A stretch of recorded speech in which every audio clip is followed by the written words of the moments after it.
Ok. Alors, on est reparti. On fait l'enregistrement. Si jamais vous voyez que ça fait trop de bruit ou que le son n'est pas bon, il faut vous couper. Donc, je vous disais qu'on allait parler de ce que les industriels nous avaient mis en place pour nous vendre plus et même les allégations thérapeutiques, etc. Tout ce qui est, ça me fait drôle, j'ai l'impression d'être sourde avec ces trucs dans les oreilles. Tout ce qui est écrit sur les paquets, etc. D'accord. Pour finir en fait ce qu'on avait expliqué lundi. Alors, il y a un monsieur, mais je crois que j'en ai parlé déjà lundi, Pierre Chandon, qui est un spécialiste en fait du marketing alimentaire. Pierre Chandon, c'est un professeur à l'INSERM et il explique en fait comment les marques font pour tromper notre cerveau et puis se servir en fait de nos capacités cognitives pour pouvoir nous tromper. Donc, il explique qu'en fait, les marques ont 4 façons de montrer, on va dire, une image santé à leurs produits. En premier, ça va être d'ajouter quelque chose de bénéfique. Je crois que j'ai son tableau. Alors, attendez, peut-être si je vous partage mon écran. Oui, je les libère. Est-ce que vous voyez mon tableau? Oui, oui, on voit bien. Oui. Ah, super, voilà. Donc, en fait, il explique que soit on peut retirer quelque chose de négatif, donc de mauvais, soit on peut ne pas retirer quelque chose de bon d'un aliment, ou enfin d'un paquet, ou alors ne pas ajouter quelque chose de mauvais. Et alors, on parle bien sûr en termes de santé, hein, d'accord? Et donc, sur ce visuel, en fait, on comprend comment les industriels l'utilisent. Donc, si je parle en termes d'exemple, le premier, c'est ajouter un ingrédient bénéfique. Donc, ça peut être, par exemple, enrichi, est-ce que vous avez déjà vu ça? Enrichi en protéines, enrichi en vitamine C, enrichi en fibres. Voilà, ça, c'est des allégations où on ajoute un effet positif. Ensuite, vous avez aussi enrichi en oméga 3 sur des beurres de lait de vache. Voilà, ça c'est à peu près ce qu'on trouve comme en ajouter un positif. Ensuite, on a retiré un négatif. Là, on va avoir, alors est-ce que vous avez déjà vu sans additifs, sans gras, ou alors 0% de graisse, 0% de sucre. Plus vicieux, j'ai déjà vu marqué sans cholestérol. Voilà. Et puis, le troisième point, c'est de ne pas retirer un positif. Donc là, ça correspond plutôt à quand vous voyez écrit sur un emballage produit naturel ou je crois que j'ai déjà vu produit non transformé aussi. Mais je ne le jurerai pas, mais il me semble.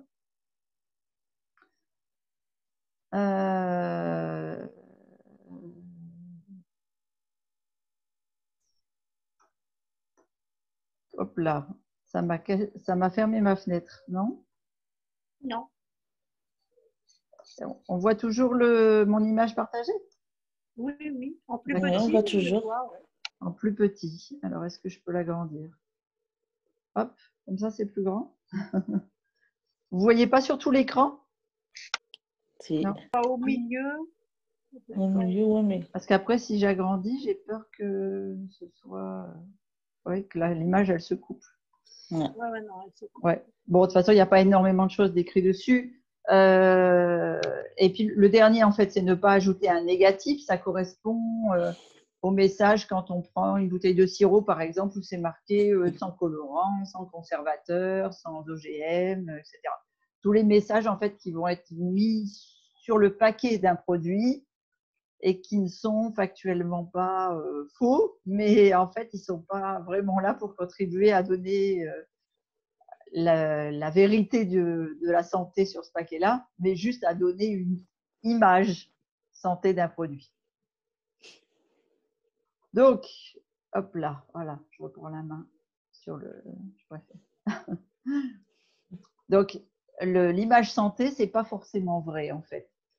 Donc, si ça peut être le cas, mais pas toujours. Et en fait, ça modifie juste notre perception ou la perception du consommateur par ce que l'on appelle nos neurotransmetteurs. Si je prends par exemple les messages d'absence d'ajout d'un négatif, c'est-à-dire si je prends par exemple sans conservateur, sans additif, parce que je crois que c'est à peu près ceux qu'on le voit le plus, ça n'empêche absolument rien que le produit soit par exemple bourré de sucre ou bien bourré de gras saturés. De plus, on sait maintenant que lorsque on perçoit visuellement un produit bon pour la santé, on peut être amené à en consommer plus par rapport à ce que je vous ai expliqué. Si je reprends les expériences, par exemple, du monsieur là dont je parlais tout à l'heure, Pierre Chandon, il avait montré que sur un même produit, donc là dans son exemple, c'était des M&M's. Et donc, il y avait sur la table des M&M's normaux et sur l'autre partie des bonbons, c'était inscrit light. Vous savez, L-I-G-H-T. Eh bien, les gens ont été naturellement vers les light, et alors que dans leur consommation de produits M&M's classiques, ils en mangeaient, je ne sais pas, par exemple 100 grammes, eh bien là, les light, ils étaient passés à 125, c'est-à-dire à 120 ou 125. C'est-à-dire qu'ils vont naturellement en manger une plus grande quantité, de 18 à 25% supplémentaires. Et ça se vérifie, en fait, pas seulement là pour mon exemple de M&M's, mais pour tous les produits. Ce qui permet en fait de faire le lien pour moi avec le point suivant de ce qu'on a vu, la taille des portions. Il y a beaucoup de logos, encore une fois, qui se servent de vous savez, le Nutri-Score dont on a parlé lundi, où le Nutri-Score, il est basé sur 100 grammes de produits. D'accord? Parce qu'il fallait une base pour faire cette application. Et ce que vous devez savoir, c'est que les industriels avaient proposé leur propre type de logo, basé justement non pas sur 100 grammes de produits, mais sur la portion. Et donc, une portion, c'est un chiffre complètement utopique, puisque une portion pour l'un ne va pas être une portion pour l'autre. Et donc, s'ils prennent à chaque fois comme base la portion, ils vont prendre des portions la plus petite possible, en général, même si ça ne correspond pas à ce que le consommateur consomme. Donc, c'est vraiment impossible de toute façon de définir une catégorie en termes de portion, parce qu'elle ne sera pas valable pour tout un chacun, selon les produits. Enfin, on n'est pas tous fait pareil. Hein. Et puis, les créateurs d'algorithmes, notamment l'algorithme Nutri-Score, ils assument parfaitement d'avoir basé ou d'avoir mis de côté plutôt cette façon de faire sur des portions. Ils assument complètement d'avoir fait sur 100 grammes parce que c'est tellement plus facile à calculer. Et puis là, je suis complètement d'accord avec eux parce que c'est absolument impossible de mettre en place dans un algorithme, en tout cas, quelque chose sur une portion. C'est comme quand on fait une recette et puis on nous dit une tasse. La tasse de l'un ne va pas être la tasse de l'autre, donc c'est n'importe quoi. Enfin voilà. Maintenant, ça fait quand même plus de 30 ans que les industriels travaillent sur notre façon de réfléchir et sur notre cerveau. Et donc, ils ont bien compris qu'un des moyens de nous vendre plus, ce n'était pas forcément de nous faire acheter plus de quantité, plus de produits, mais d'augmenter la taille de chacun des produits qu'ils nous vendent. C'est comme ça qu'on a pu observer d'ailleurs une inflation, une vraie inflation de la taille des portions, de très très nombreuses références. En plus, quand le consommateur regarde, ça lui revient moins cher au kilo. Et il ne faut pas se leurrer, ce que les gens regardent en premier, c'est vraiment quand on a une promotion, si par exemple on en achète 2 puis on en a un gratuit,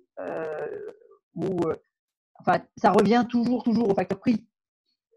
Et là, les industriels se basent là-dessus parce que c'est vraiment un choix majeur et pas seulement pour les catégories populaires, pour tout le monde. Le cerveau va aller regarder là où ça lui coûte le moins cher. Alors, quand on sait que, en plus, notre cerveau est très très mauvais pour estimer visuellement les calories, qu'il a tendance à largement sous-estimer quand les quantités sont énormes. C'est pour ça que quand on avait fait une formation une fois sur les assiettes, vous avez expliqué, il vaut mieux que vous choisissiez de petites assiettes que de grandes assiettes. Parce que sur une grande assiette, vous mettez la même quantité d'aliments que sur une petite assiette, le cerveau aura l'impression de manger plus dans la petite assiette. Donc, le fait d'augmenter les quantités dans un paquet, et ben forcément, le cerveau ne l'enregistre pas et va consommer plus.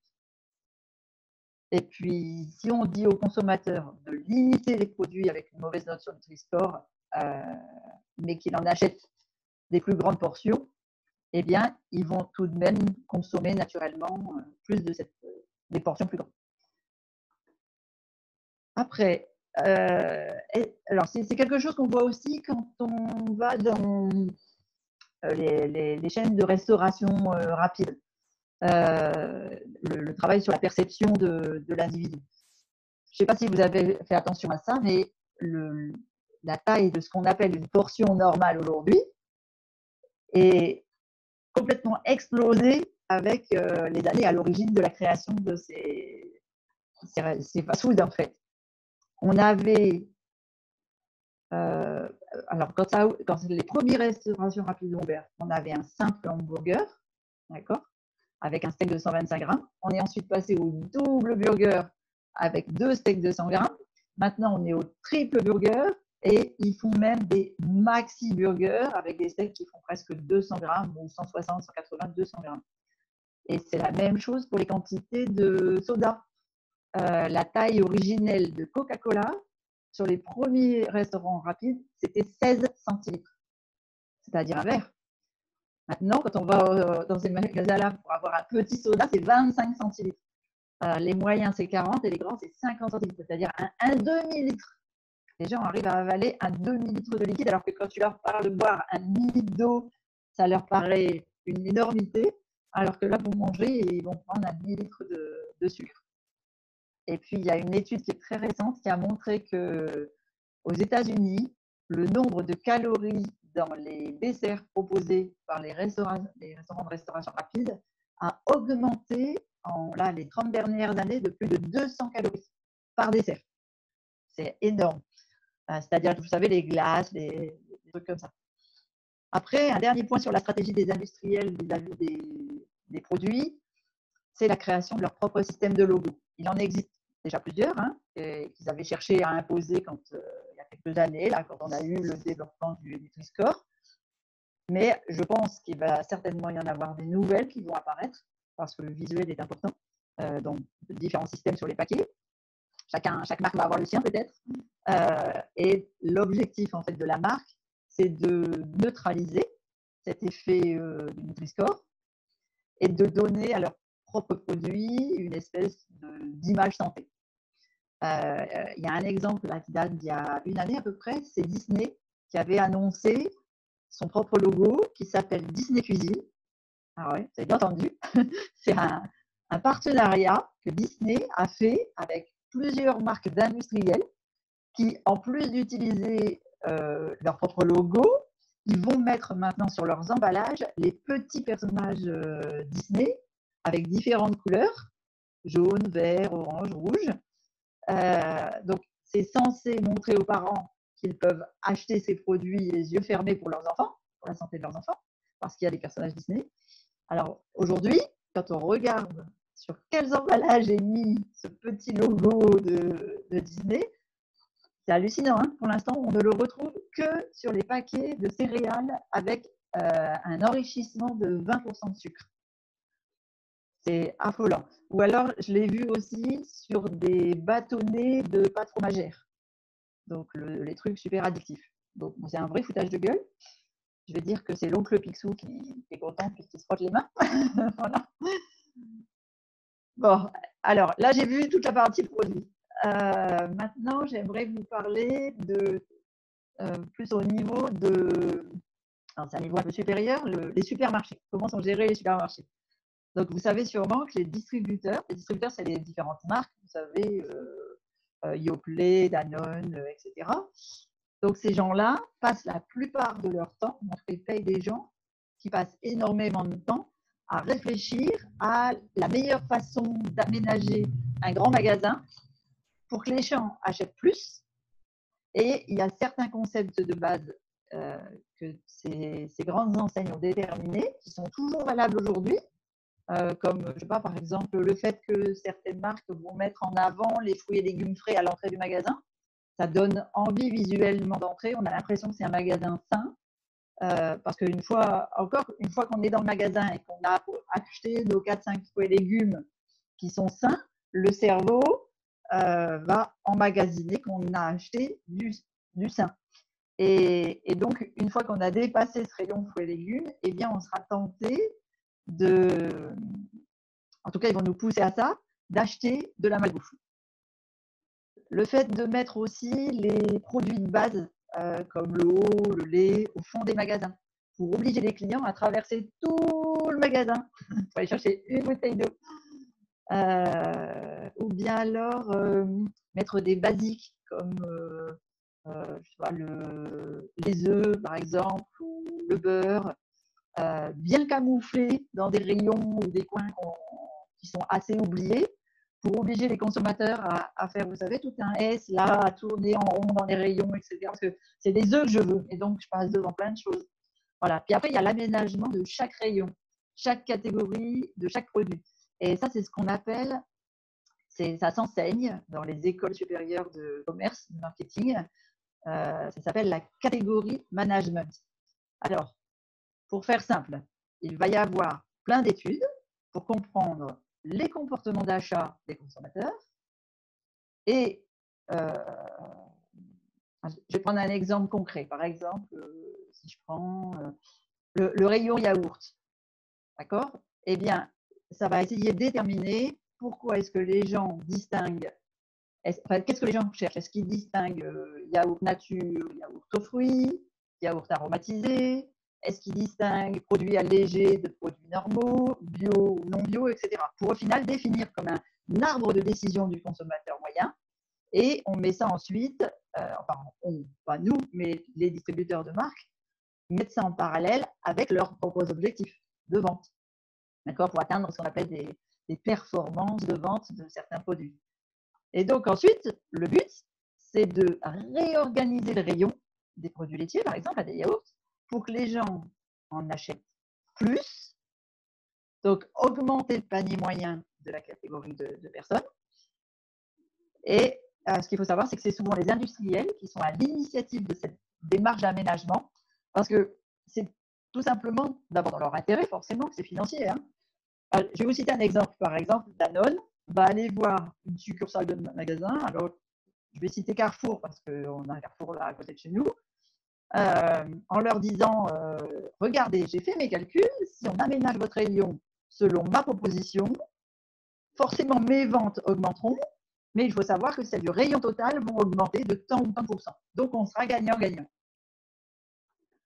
L'intérêt pour Danone, ça va bien être, par exemple, là, dans mon système, de créer une nouvelle sous-catégorie de yaourt dans ce rayon. Et si on reste sur notre objectif santé, une sous-catégorie de yaourt qui va être destinée aux produits entre guillemets, hein, vous me laissez dire des guillemets, hein, parce que franchement, c'est pas vrai. Si je dis que les yaourts sont des produits sains, ça va à l'encontre de ce que je vous ai expliqué la semaine dernière. Donc, une sous-catégorie dite de santé. Et alors, je pense notamment aux références qui me choquent le plus, c'est Actimel. Danone est leader dans ce créneau et donc dans leurs intérêts d'avoir une partie de rayon qui va mettre leurs produits fortement en avant.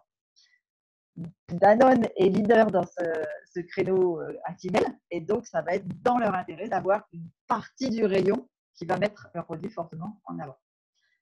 Voilà, alors il y a encore d'autres petits trucs dont on pourra parler demain parce qu'il est 14h et que j'ai mon ami Frédéric qui nous a rejoint parce qu'il est pile à l'heure.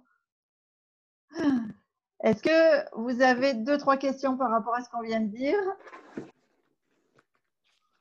Non. Rien.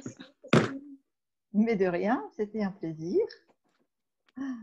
Donc, on se retrouve demain pour la suite et puis je parlerai un petit peu des portions. Je voudrais aborder le terme de portions dans les assiettes, si ça vous va. Ok. Ah, Laura est rentrée. J'entends des chuchotements. Ouais, elle est